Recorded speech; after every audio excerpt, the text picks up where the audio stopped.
Hi there, Scott ROCKFILE back with another podcast review. This time we're going to be talking about Glass Onion, a Knives Out mystery, now available on Netflix. To say I was looking forward to this movie is an understatement. I was a huge fan of Knives Out. I got to see an advanced sneak preview of it weeks before it was released. I actually gave it a stellar review. Couldn't wait to see it again. Picked it up on Blu-ray. Bought the Steelbook, the whole 9 yards. I've watched it several times. I love it. Even rewatched it again a couple days before watching the sequel. Now, as most people know, Netflix paid a gazillion dollars to order 2 more of these and buy all the rights to them. After the first was a theatrical release, typical, normal. This is a Netflix release that got a short theatrical window and then a Netflix release, and there is a second one coming, or a third one, if you will. The short version is, if you like Knives Out, you're going to like Glass Onion. For me, it was a hair under. I know a lot of the reviews are saying it's better. For me, it was a hair under, and I'll get into why coming up in the review. There will be no spoilers in the review. This is a murder mystery, but there will be some spoilers at the end. I'll tell you before we get there because I want to talk about a couple of things. Daniel Craig returns as Benoit Blanc.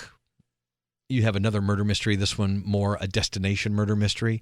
It is very much quintessential Agatha Christie style as the first one was. For some reason, it didn't hit me as wonderfully as well as the first one did. I think it looks better. It's probably filmed better. The location is better. I don't know about better actors or such. Both casts are pretty incredible all the way through. But I don't know. It gets very convoluted, as these movies should get very convoluted. And what happens wasn't really... Yes, it's taken from the pages of Agatha Christie novels and those kind of things. But still, the twist or what was going on really behind the scenes wasn't my favorite part of the movie. And that the whole movie kind of turns into something else. But overall, like the first half, I think it sets up just very much like Knives Out. Daniel Craig is Benoit Blanc. He's been invited to Miles Braun's billionaire island resort. That's Edward Norton's character. Janelle Monáe, Catherine Hahn, Leslie Odom Jr., Kate Hudson, Dave Bautista, Jessica Henwick, even Madeline Klein, who plays Duke's girlfriend. Kind of a small role, but she does a great job. There are all sorts of special guests. There's even a few on hot sauce labels and things. I don't want to give any surprises away, but that was one of the really fun things about the movie is all the special guest stars and the cameos and things like that. Once it gets into the crux of the main story is where I thought it continues being exciting, continues being well made, great music, great acting, great all of it.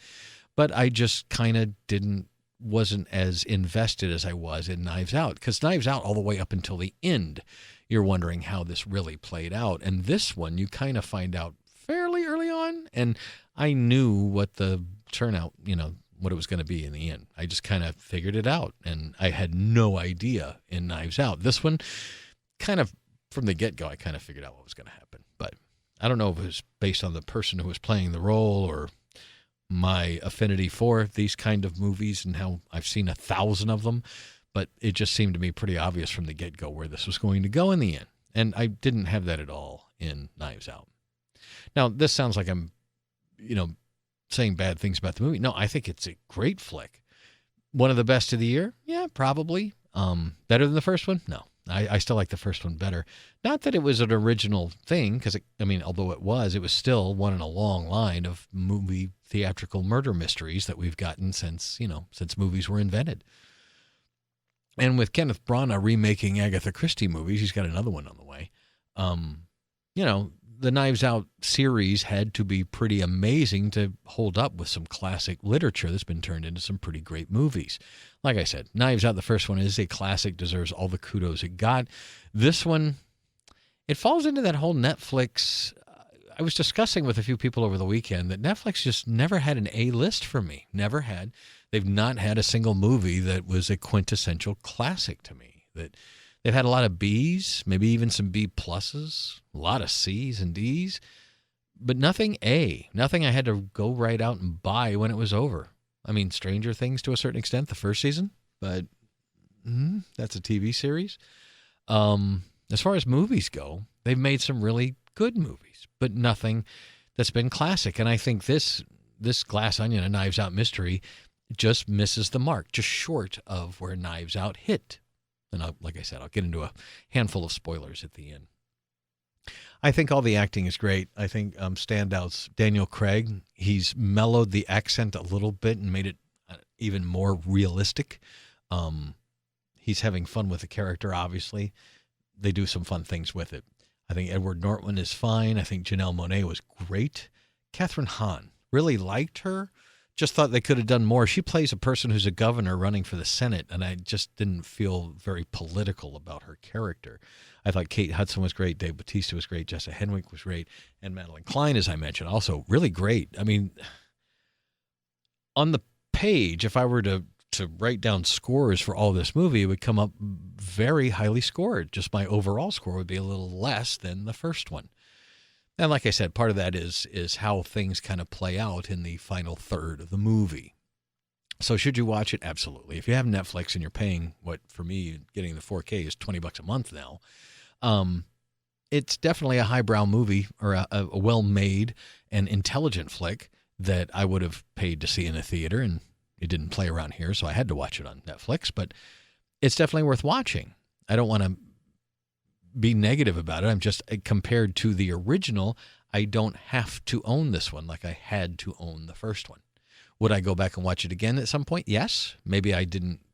Maybe I'll get more out of it the second time. That's also a possibility as well. The movie was made for about $40 million, and I think it looks like a $100 million film. The setting, some of the effects that happen, it just looks like a big budget movie. You've got all these big stars in it. It only made $15 million at the box office, but it was a very limited box office release, which, by the way, was about the biggest box office haul for a Netflix movie released briefly into theaters so far. So it's a upswing for everything on this movie, because Netflix paid a lot of money to own the rights to the next two, and they're going to make another one. Going back over the movie, I really did enjoy it. I just didn't think it landed very well. And so I'll get into a couple spoilers now. So if you want to tune out, don't want to know what happens, go on. So spoiler talk. He sets up a thing in the middle where things kind of work out a little differently than what you expect. That one character was kind of playing with things and all that kind of stuff, and by the end of the movie, he was going to try and do an ending as big as the plot twist he did halfway through, and then it didn't land right. It just didn't land correctly. Kind of figured that was how it was going to turn out, and these whodunits should be a surprise at the end, and it wasn't. And what they did was kind of hand off the movie to one or two characters. Most of the other characters got flattened by it, and the two characters that were more involved got fluffed up and got more character arcs and stuff like that. So I don't know what's going to happen on the next chapter of this. Now, there was some super fun things in the movie, like learning about Benoit Blanc's backstory and what he was doing in the off time and how the thing all relates to COVID and what was going on at the time when they filmed it and all that kind of stuff. All that stuff is really well done. But the whodunit part of it, he turns upside down in the middle to do something different with it, and then it plays out differently than you anticipate and doesn't have the ending that you wish. So I won't get too much into those spoilers about that, but the character is actually a twin of the character that was supposed to be in the movie, and they're doing something deceptive to try and figure out what happened. And I just didn't think that was the best way to go with that, but it was based on some earlier whodunits that have done similar things to that before. And so it did change the characters a little bit, but like I said, it wasn't the whole cast. It was just a couple of people. And when the movie wrapped up, I'm like, well, I don't know what's going to happen going forward. It'll just be another Benoit Blanc mystery with maybe a character or two for this one going on forward. Maybe not. I don't know. We'll see. But in the end, when it landed, I was sitting on Rotten Tomatoes about where the first one did. And for me, it's just a little hair under it. Still liked it, but it follows that Netflix curse of being good, but not that good. And that's the biggest problem I have with Netflix movies. Why I'm thinking about getting rid of Netflix, because I love Stranger Things. I love 1899 and Dark. But the movies, just every one, I watch it and I get to the end and go, well, it was like a B minus. I've never said a Netflix movie's gotten an A. So I kind of wish that Ryan hadn't sold off the rights to this and kept making theatrical movies with Lionsgate and the other partners who made it instead of Netflix. Because Netflix, one of the parts of this movie that was the problem that I have with a lot of Netflix movies is they need a little tightening up. It seems like, when major movies get made by major movie studios, the studios watch the movie, make suggestions to the directors and whatever. But Netflix is giving directors the full ride. That's why we're getting 3 and 4 hour movies out of people like Martin Scorsese and whoever. And so letting them do what they want is one thing, but you could tighten this up a little bit and could have made it a little bit better. And that happens with most Netflix movies where they let these directors and writers have their play and do what they want. But in the end, Warner Brothers, 20th Century Fox, or the other big movie studios always had a hand in doing that last few tweaks to make the movies A-list, perfect, award nominees and that kind of thing. Netflix doesn't have that kind of experience, nor does that kind of thing at the end. They just kind of let the director release the movie. Sometimes it's good, but not great, and sometimes it's not so great. This one was pretty good. Ryan probably had more complete control than he had on, Knives Out, maybe. I don't know. I don't know the machinations of how things get made at Netflix, but it feels to me like it was almost a theatrical release, but just a hair short because of the Netflix DNA. So I hope that Netflix does get over that. And I was saying the same thing about some of the other streaming services because their movies don't always. I mean, I did pick up The Contractor, which is a Paramount movie, but it was, I think, on Amazon before it was theatrical. So that's kind of an Amazon movie that came out on Blu-ray and 4K more than your typical Amazon movie. But most of the streaming services movies don't equal a theatrical release. Now, I still have to watch the new Hellraiser and the new Predator that were on Hulu this year because I don't have Hulu. But I'll be watching those soon because I'm picking up Hulu and going to get rid of a couple of the others to catch up on some of these movies I didn't talk about in 2022. So in the end, should you watch Glass Onion? Absolutely. It's a great movie. It's well crafted. It just goes a little farther, swings farther for the fences, goes a little more out there than it probably should. I kind of wished it stayed within the whodunit framework that they created, but he did something else with it, and it did give you some surprises. I just wasn't happy with some of the surprises, but that's me.